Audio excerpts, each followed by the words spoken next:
Using a charcoal forge to supply an Anyang Power Hammer. William Hovey Smith, 2019.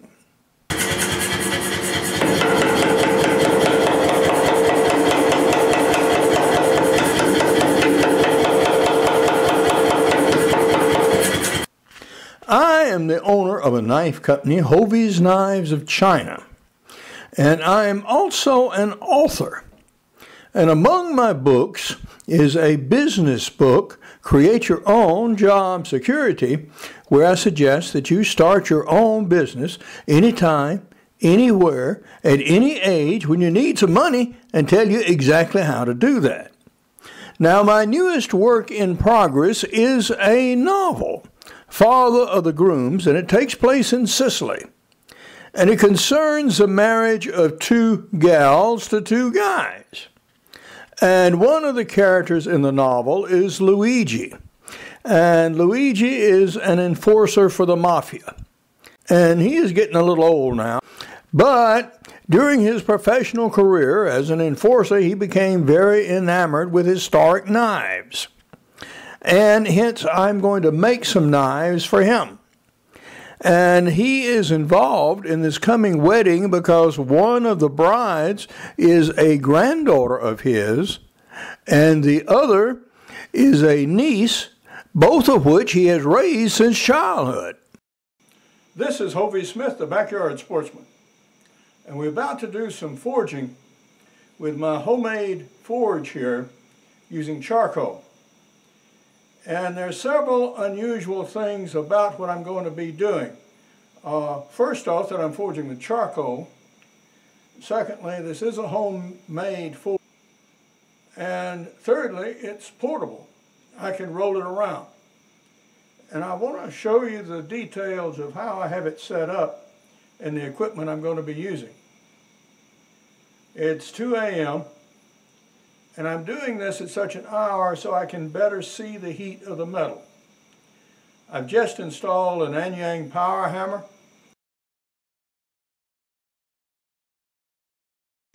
And this is going to be the first thing I'm going to produce with it. So we're going to heat some steel and we're going to take it inside and we're going to run it on the hammer. It's some distance, about 40 odd feet from where my forge is here to the hammer itself. So we're going to have to move pretty fast once we get started. But at least for now, to show you what you need. And what we have there is 3 aluminum pans of homemade charcoal. This is cut from my own woods that storms have felled, and so I salvage the wood and I make charcoal out of it.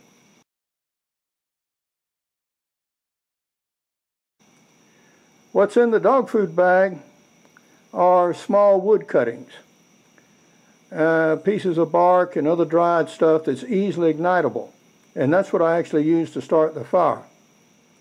And in that sack there with the straps is sand, and I actually use that to line the bottom of the forge because I have a wire grate in there, and that helps protect it and just, well, makes it last a little longer.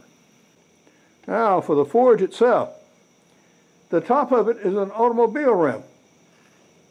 Then we have a piece of pipe, a conduit pipe, and what you cannot see on the other side is a door I can open and shut, and that allows me to control the airflow. You'll also notice that it's on a dolly. And we have our shop vacuum there, a small one, hooked up to it with the flow reversed. So that is going to supply the forced airflow through the forge. And now you can see better the inside of the forge. And this is the sand that I actually mine and process and so on and so on and so on. And there's videos about that.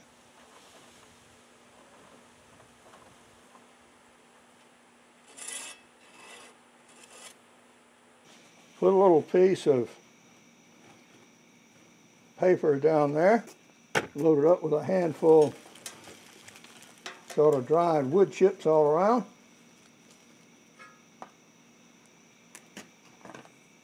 and then charcoal.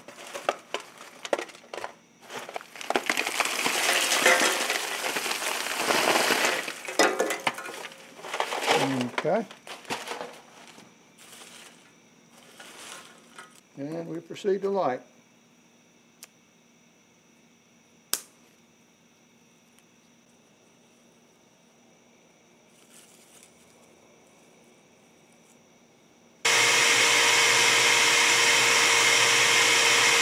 I just closed the back door if you're wondering what the difference was. I'm going to be making two tools, one of which is a punch, which is from that rather long rod, and you can see the other rod I've already drilled a hole and it's penetrating.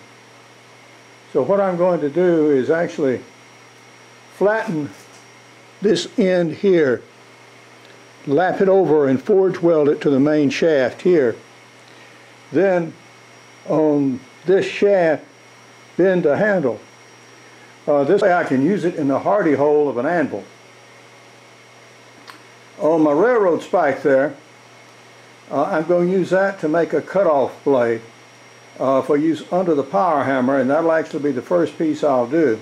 In the meantime, back in the forge, things are developing, but not quite well enough yet. Put steel on that. There we go. We're now getting more of the charcoal ignited. Now the steel is buried down there in the charcoal itself. And I just checked it and it's got the cherry red now. But that's still far too cool for forging yet. So I need to get it up to white. Because it's a long trek between where I have it and the power hammer. Although with no more smoke or anything than that's generating, I think I can move my whole forge closer into the doorway. And the next time we actually do this, I will.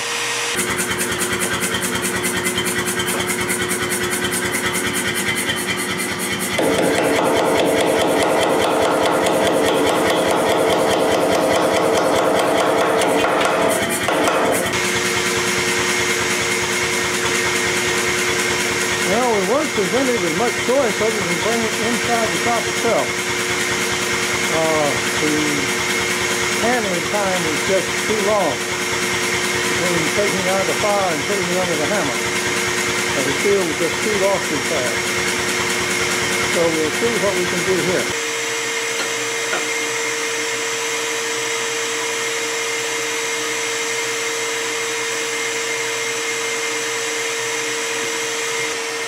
First thing I want to do is set this piece of steel right here.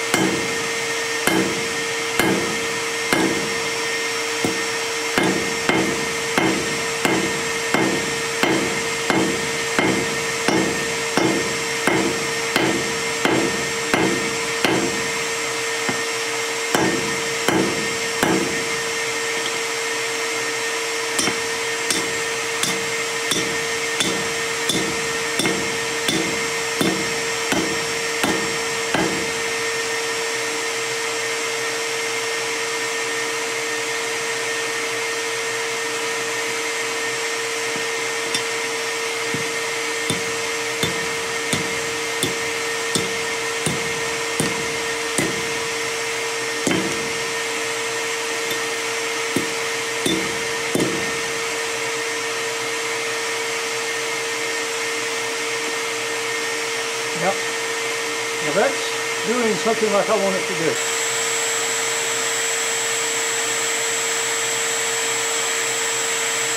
It looks like our tool may be up to the quenching temperature. And I've got some oil over here. So I'm going to go ahead and quench it. So this thing is at best half finished. And guess what we're going to do with this leftover hot charcoal? We're going to fry some eggs for breakfast. Among several things I found out last night about my equipment was that my tongs were insufficient to do the job. This is the only set I've got. and they were chisel pointed.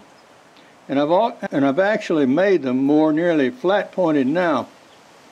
But I'm going to take the angle grinder now and true them up so they have two flat surfaces that will meet better than I was able to do it last night in the near dark. What did our first effort using the charcoal forge and the Anyang Power Hammer tell us? Well, it told me I need to get a stronger source of air so I could actually get this up to forging heat. As you can see, only once did I get it where it would really deform hardly at all under the hammer, because I couldn't get it up to the white hot heat I wanted.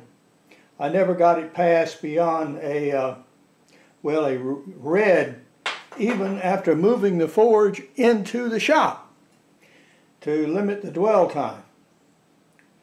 And we found that, yeah, if I'm going to have a forge in this shop, I pretty well got to have a hood and exhaust. Well, I ain't got that yet. So, that sort of puts a kibosh to that. So, we went and started making our tool here. And it is rough, to say the least. And it didn't weld. Why? Because I couldn't get it up to temperature. So, I now have some borax. I'd run out. I buy this regularly, about once every 20 years or so. And I just didn't happen to have any, or couldn't find it if I did. So I couldn't flux it, and I couldn't seat it, and the welds didn't take, and I want them to. Although that will work, but I'd rather have that out of there. So I'm going to do another thing to solve that problem. Also found out about tongs. These tongs had a chisel point. That is, the edges met like this on a line. Consequently, they would not grasp and hold even flat stuff firmly. So consequently, I use the angle grinder and the Dremel tool, and now, yeah, now that'll hold.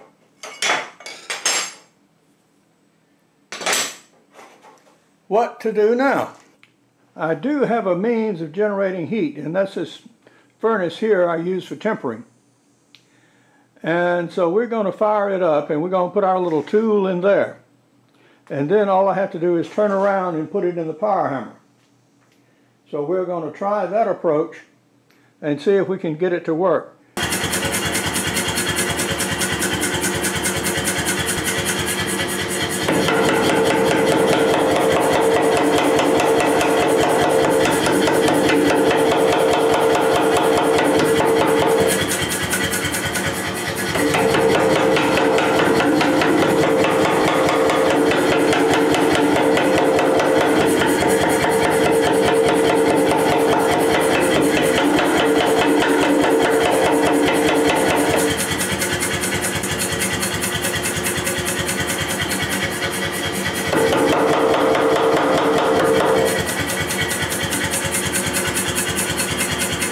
Well, I made a terrible mess on the power hammer,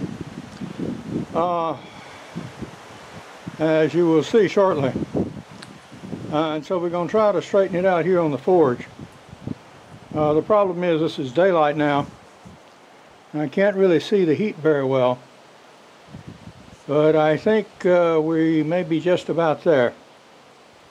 So we're going to give it a try.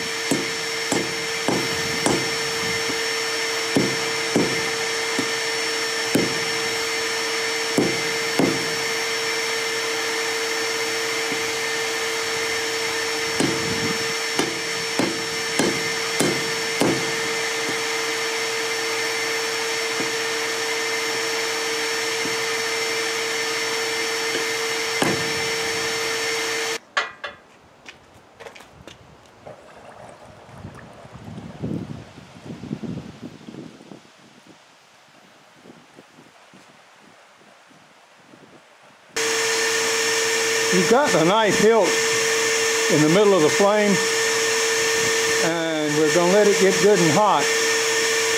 And then we're going to try to open up the ring with our punch there. And then we're going to immerse it in cold ash to let it cool. So we can drill it and actually put some holes to mount the scales in. We have completed our experimentations, and we have found out a lot. Among them, I'm going to need a hood in my shop. I'm going to need a better source of heat situated close to the power hammer for things to work.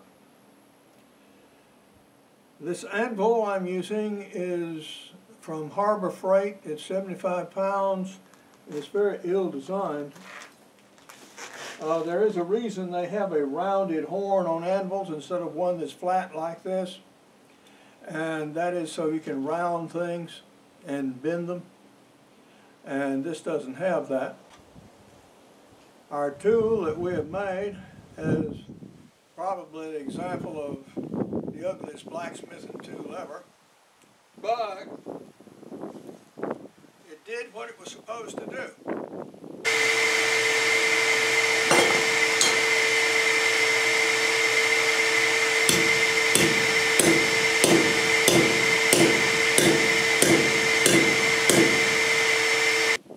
It did enlarge the hole. Not large enough, but it did enlarge the hole. And this is how our profile knives are coming right at the moment. And so, yeah, that's a partial success. But, except for a relic, no, I'll make another and do a better job of it. And I'll do it all on this forge. We also learned we need a larger shop vac, so we get more air through this and can get higher temperatures, get up to welding temperature, which we never achieved. We found that we had to adapt our tongs here and make them flat-faced instead of chisel point faced. And we also found that we need at least two more. One that will handle a round object, and the other that will handle a square object. And these are available, and they're standard blacksmithing tools, and I'll have to see if I can get some. So we learned a lot. We found the power hammer in fact worked if supplied with the proper metal and supplied the proper weight. What that hammer does, it beats things out flat. Bang, bang, bang, bang, bang. And it does that very, very well if you feed it the right temperature steel. But it doesn't do well when you have complex objects and you're trying to form and shape them. Flat does wonderfully. But to form and shape things, no, you need an anvil and you need to be able to shape things on it. So those are a few things that we learned. This is Hovey Smith, reminding you to hunt what you eat and eat what you hunt. Be legal, be ethical, be safe. Goodbye, God bless, and see you in the movies. These are some of the patterns that we produce at Hovey's Knives of China, and they're based on ancient bronze designs from 3,000 years ago. Now, Luigi, whom you've heard of before, as a young man actually worked for American archaeologists in Sicily. And he became very interested in scenes like this. This is a mosaic from a villa in Sicily, and it shows them taking on a wild boar. Well, he had a variety of knives made, some based on ancient Sicilian patterns from the Sicily, and others from world cultures, and actually used them as weapons of intimidation. I'm making a major change in my working methods, from going to basically a stock removal method of producing knives to one of forging. So it's not unexpected that I would find some things out as I did in this video. For more information on my books, blogs, and more than 750 videos, you can go to www.hoviasmith.com. To find out about Hovey's Knives of China, you can go to hoviesknivesofchinablog.co. To keep up with my novel, screenplay, and movie, Follow the Grooms, go to followthegrooms.net, and you can find out how you can actually read it chapter by chapter.